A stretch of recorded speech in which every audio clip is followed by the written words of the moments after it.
नमस्कार, स्वागत है आप सभी का कॉम्पिटिटिव इंग्लिश ट्यूटोरियल के यूट्यूब चैनल पर और मैं हूं सतीश कुमार मिश्रा। आज मैं आप लोगों के बीच फिर उपस्थित हूं सैनिक स्कूल एंट्रेंस एग्जामिनेशन 2024 के प्रिपरेशन सीरीज में पार्ट्स ऑफ स्पीच को लेकर के, जिसमें आज मैं आपसे चर्चा करूंगा। वर्ब चैप्टर ही है पार्ट्स ऑफ स्पीच सीरीज में, लेकिन ये इसका पार्ट 2 है। एक्चुअली वर्ब क्या होता है कि 75% पोर्शन जो है ग्रामर का यह अकेला कवर करता है, बहुत लार्ज चैप्टर है। और वर्ब ऐसा चैप्टर है, ये ना केवल वर्ब को कवर करेगा, ये टेंस को भी कवर करता है और सब्जेक्ट वर्ब एग्रीमेंट को भी ये कवर करता है एक साथ। तो बेहद महत्वपूर्ण और इम्पोर्टेंट वीडियो होने वाला है ये। मेरा दावा है कि मेरा वर्ब का पहला पार्ट और ये वर्ब का दूसरा पार्ट, जिस पहले वाले पार्ट में मैंने 40 क्वेश्चन डिस्कस किया था और इसमें भी 36 क्वेश्चन हैं एमसीक्यू और करेक्ट स्टेटमेंट चुनने वाला लेकर के। तो ये दोनों को अगर आप समग्र रूप से देख लें तो वर्ब में जो भी सैनिक स्कूल में क्वेश्चन पूछा जाएगा, इस दोनों वीडियो से बाहर का एक भी सवाल नहीं आने वाला है, ये मेरा गारंटी है। तो बेहद इंपॉर्टेंट वीडियो होने वाला है, बने रहिए इसके अंत तक। और इसके लिए मैं लिए चलता हूँ आपको अपने कंप्यूटर स्क्रीन पर।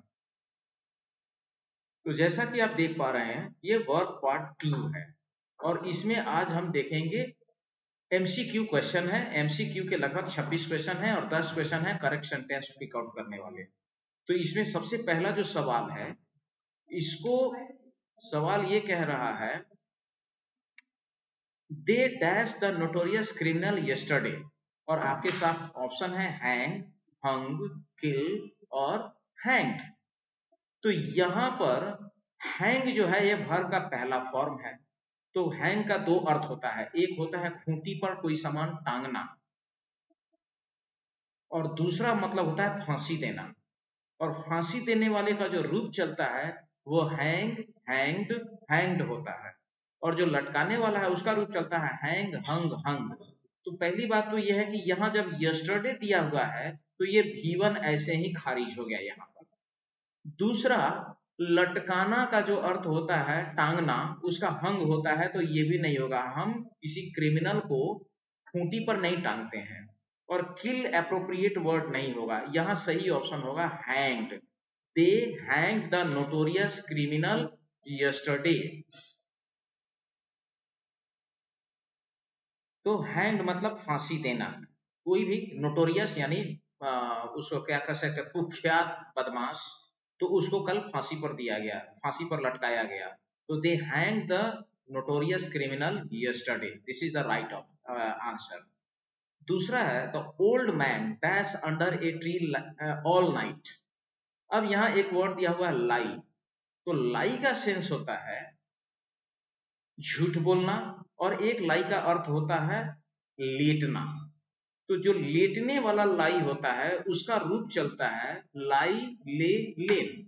और जो झूठ बोलना है उसका रूप चलता है लाई, लाइड, लाइड। तो यहां जो है ये लाई फर्स्ट फॉर्म है, ये नहीं होगा और इसका मीनिंग भी नहीं आ रहा है। लाइड झूठ बोलने वाला हो गया और लेड सही ऑप्शन होता भी नहीं है। तो यहाँ पर ये लेड भी नहीं होगा, ये भी नहीं होगा। सही ऑप्शन हो जाएगा lay. The old man lay under a tree all night. Lie, lay, lain. तो ये दूसरा सी जो ऑप्शन है ये इसका सही आंसर है। They dash about their new business enterprise. तो यहां होगा they talked about their new business enterprise, this is the right answer. Next question हम देखते हैं। He dash his wife that he would buy her a sari. तो यहाँ आपके सामने ऑप्शन है सेड, आस्क्ड, प्रॉमिस्ड और रिक्वेस्टेड। तो अपनी पत्नी से साड़ी खरीदने का उसने आग्रह नहीं किया, उसने अपनी पत्नी को साड़ी खरीदने के लिए प्रॉमिस किया। द राइट आंसर और verb will be promised. He promised his wife that he would buy her a new sari और a sari. The teacher dash us to finish all the exercise. Question number 5 यहां हो जाएगा, teacher जो होते हैं वो अपने स्टूडेंट को कमांड करते हैं। बच्चों से उन्होंने कहा, the teacher asked us to finish all the exercises. शिक्षक ने हम लोगों को सारी एक्सरसाइज को फिनिश करने के लिए कहा। तो आस यहां पर राइट आंसर है। he dash me that he was going away। तो यहां पर टोल्ड के बाद ऑब्जेक्ट का होना जरूरी है और सेड के बाद टू प्रीपोजिशन लगना चाहिए। तो यहां पर सेड टू अगर रहता, यहां अगर टू अगर वर्ड रहता तो हम निश्चित रूप से सेड को लगाते, लेकिन यहां चूंकि टू नहीं है इसलिए हम यहां पर उसको न लगा करके यहां लगेगा टोल्ड। तो ये सही आंसर हो जाएगा। He told me that he was going away। This is the right answer और ऑप्शन नंबर डी इसका सही ऑप्शन होगा। His speech was interesting because he dash a few stories। तो यहां हो जाएगा told, right answer. His speech was interesting because he told a few stories। This is the right answer। And the next question number 8, our teacher dash only a few words at the party। तो यहां option होगा ए, our teacher said only a few words at the party। General वे में कोई बात कहना, सामान्य रूप से। I dash my cousin to post the letter। यहां got आएगा, पॉजिटिव वर्ब्स का यहां पर यूज किया जाएगा। I got my cousin to post the letter, मतलब मैंने अपने भतीजे से कल लेटर पोस्ट करवाया। Next question number 10, I dash my son to do his homework carefully. तो यहां हो जाएगा I told my son to do his homework carefully. This is the right answer. Next question, the enemy dash the palace. यहां simple past का verb लगेगा। The enemy attacked the palace. दुश्मनों ने राजमहल पर या राजभवन पर आक्रमण कर दिया।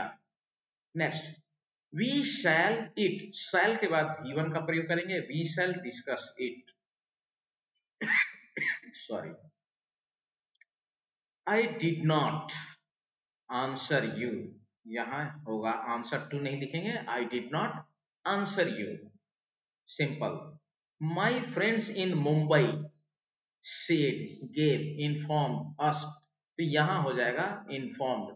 My friends in Mumbai informed me all the news। ये राइट आंसर है यहां पर।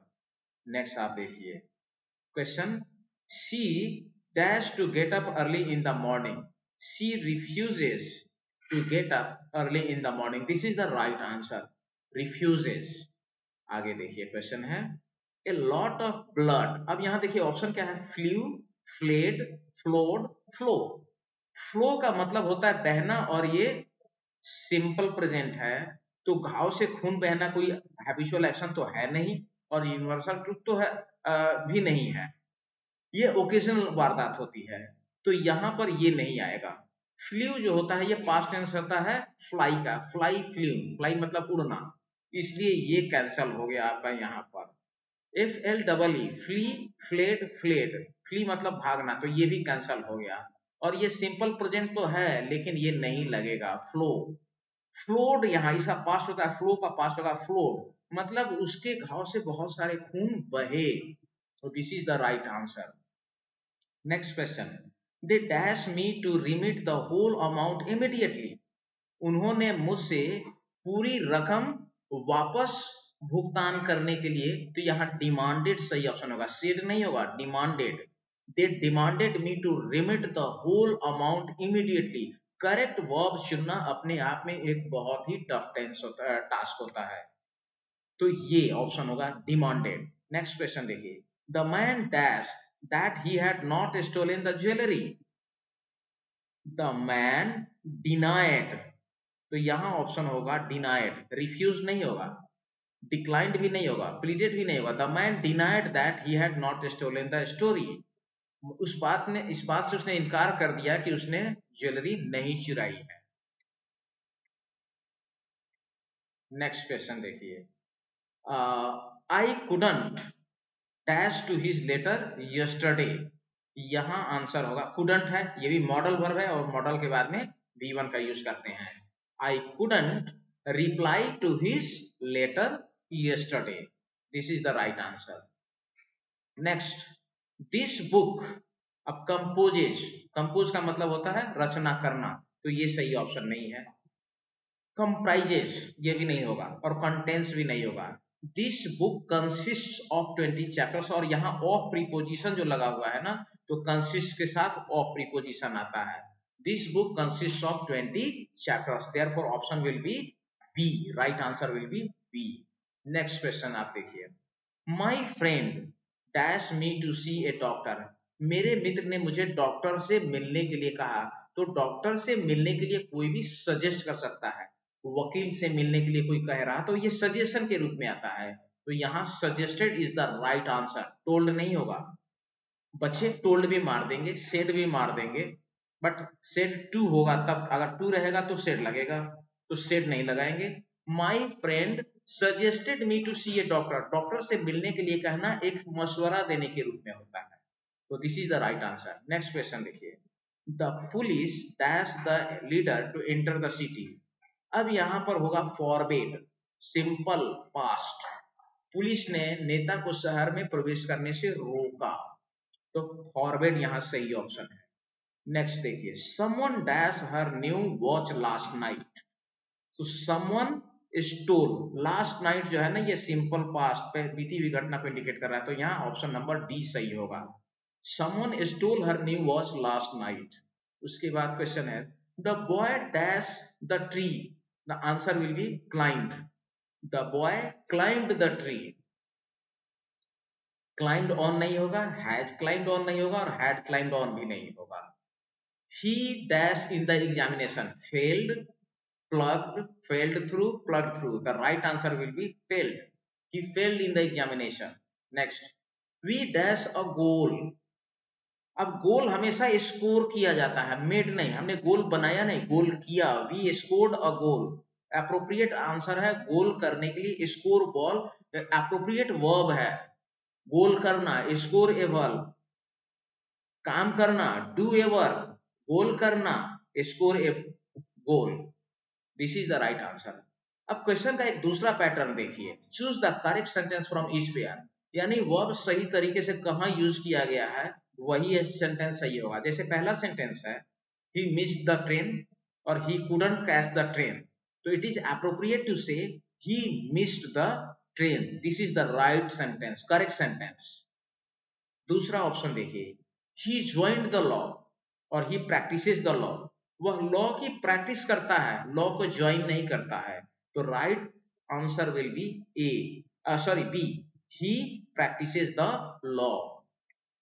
थर्ड ऑप्शन देखिए, he failed in the examination और दूसरा है he plugged at the examination, A और बी, तो यहाँ राइट आंसर होगा he failed in the examination. Option, he won the opponent, he beat the opponent, उसने अपने विरोधी को हराया, जीता नहीं, हराया, he beat the opponent and the right answer will be B, he beat the opponent। The next answer, he lay down on the ground और he laid down on the ground and the correct option will be A। मैंने शुरू में भी बताया था कि लेटने वाले अंग्रेजी लाई का जो पास्ट फॉर्म होता है वो लाई ले लेन होता है, तो यहाँ लेड आएगा, ले, L-A-Y। Next, he has given the examination or he has appeared in the examination, the right answer will be, the next question is, he has given the examination or he has appeared in the examination, the right answer will be he has appeared in the examination। परीक्षा देना के लिए given verb सही नहीं है। we scored a goal और we made a goal, अभी मैंने थोड़ा देर पहले जिक्र किया था, we scored a goal is the right answer।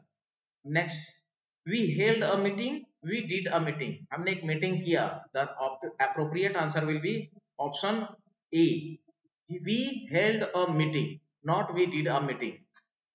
Again, question number 9, the leader made a speech, the leader gave a speech, here both options are correct, दोनों सही है, इसमें एक भी गलत नहीं है, आप दोनों में से कोई भी यूज कर सकते हैं। And next, my head is aching और my head is paining, headache बोलते हैं, तो हेड सर में दर्द हो रहा है, सर दर्द के लिए रियल वर्ब जो होगा वो एक होगा, तो ऑप्शन सही होगा माई हेड इज एकिंग, मेरे सर में दर्द हो रहा है कंटिन्यूअस फॉर्म में। तो ये रहा 26 और 10, 36 क्वेश्चन मैंने इसमें दिया, और इस दोनों वीडियो को देखने के बाद आपको एक भी क्वेश्चन नहीं छूटने वाला, इसके बाहर कोई भी क्वेश्चन नहीं आने वाला है वर्ब में। तो मुझे उम्मीद है कि आपको ये वीडियो पसंद आया होगा, और आप सबसे एक आग्रह है कि यदि आपको मेरा प्रयास और मेरा काम पसंद आ रहा हो, तो यदि आपने अभी तक इस चैनल को सब्सक्राइब नहीं किया है तो प्लीज इस चैनल को सब्सक्राइब कीजिए, बेल आइकन को प्रेस करके ऑल पर सेलेक्ट करना बिल्कुल ना भूलिएगा, ताकि इस चैनल पर रिलीज होने वाला सबसे महत्वपूर्ण और इम्पोर्टेंट वीडियो सबसे पहले आपको मिले।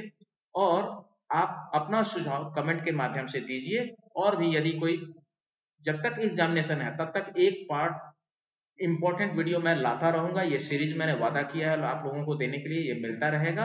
अंत में आप सबों से आग्रह है कि इस चैनल को लाइक, सब्सक्राइब, शेयर जरूर करें, और मैं इंपॉर्टेंट वीडियो आपके बीच में लेकर के आता रहूंगा। धन्यवाद।